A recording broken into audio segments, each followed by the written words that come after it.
வந்து 1 kg கருப்பு கவுனி அரிசியை வந்து ஊற வச்சுக்கலாம். ஊற வச்சு நிழலில் உணர்த்தி ஆற வச்சுட்டு மிஷின்லேயோ இல்லை மிக்சிலேயோ போட்டு தேவையான மாவை வந்து ப்ரிப்பேர் பண்ணிக்கலாம். ஸோ கருப்பு கவுனி அரிசியை வந்து மாவு ரெடி பண்ணி வச்சுருக்கிறத வந்து 2 கப் எடுத்துக்கலாம்.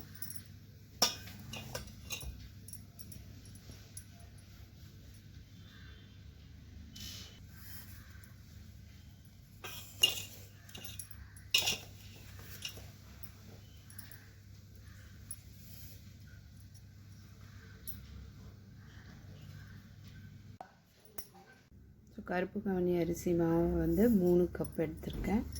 இதில் வந்து கொழுக்கட்டை இது மணி கொழுக்கட்டை எப்படி செய்யுதுன்னு பார்ப்போம். கொஞ்சம் சால்ட் ஆட் பண்ணிக்கலாம். இதில் வந்து வார்ம் வாட்டரை வந்து மிக்ஸ் பண்ணி சீரகம் கொஞ்சோண்டு ஆட் பண்ணி மிக்ஸ் பண்ணி சின்ன சின்னதாக மணியாக உருட்டிக்கலாம். ஸோ கொஞ்சமாக வந்து ஹாட் வாட்டரை மிக்ஸ் பண்ணி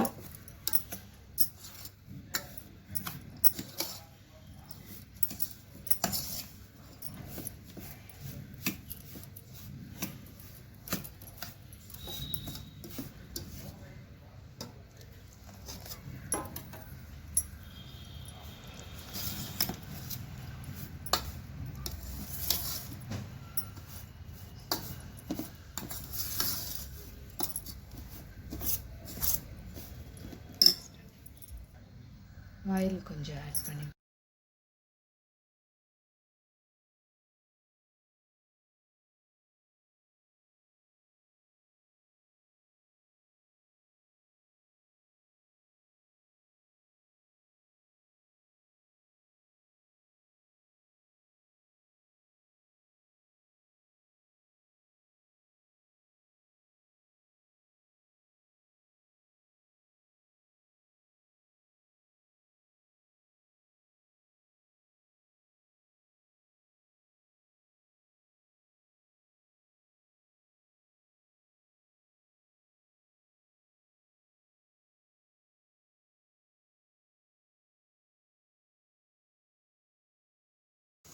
ஆவியில் வேக வச்சு எடுத்துடலாம். மூடி வச்சுட்டு ஆவியில் வேகட்டும்.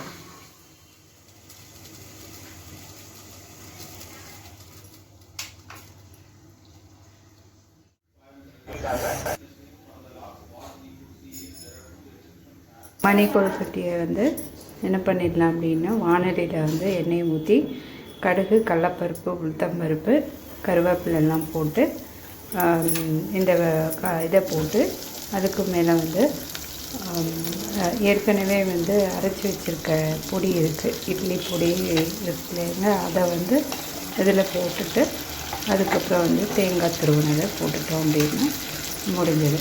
ஸோ இதுக்கு வந்து பருப்பு பொடி, தட் இஸ் இட்லி பொடி வந்து போட்டு நான் வந்து வணக்கியிருக்கேன். ஸோ டேஸ்ட் ரொம்ப நல்லாயிருக்கு. ஆட் பண்ணி செஞ்சு பாருங்கள்.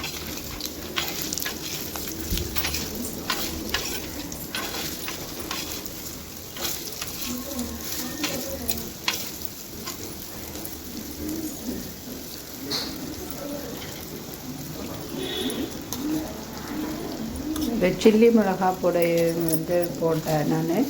நார்மல் மிளகா வர மிளகாவை யூஸ் பண்ணி அரைச்சது.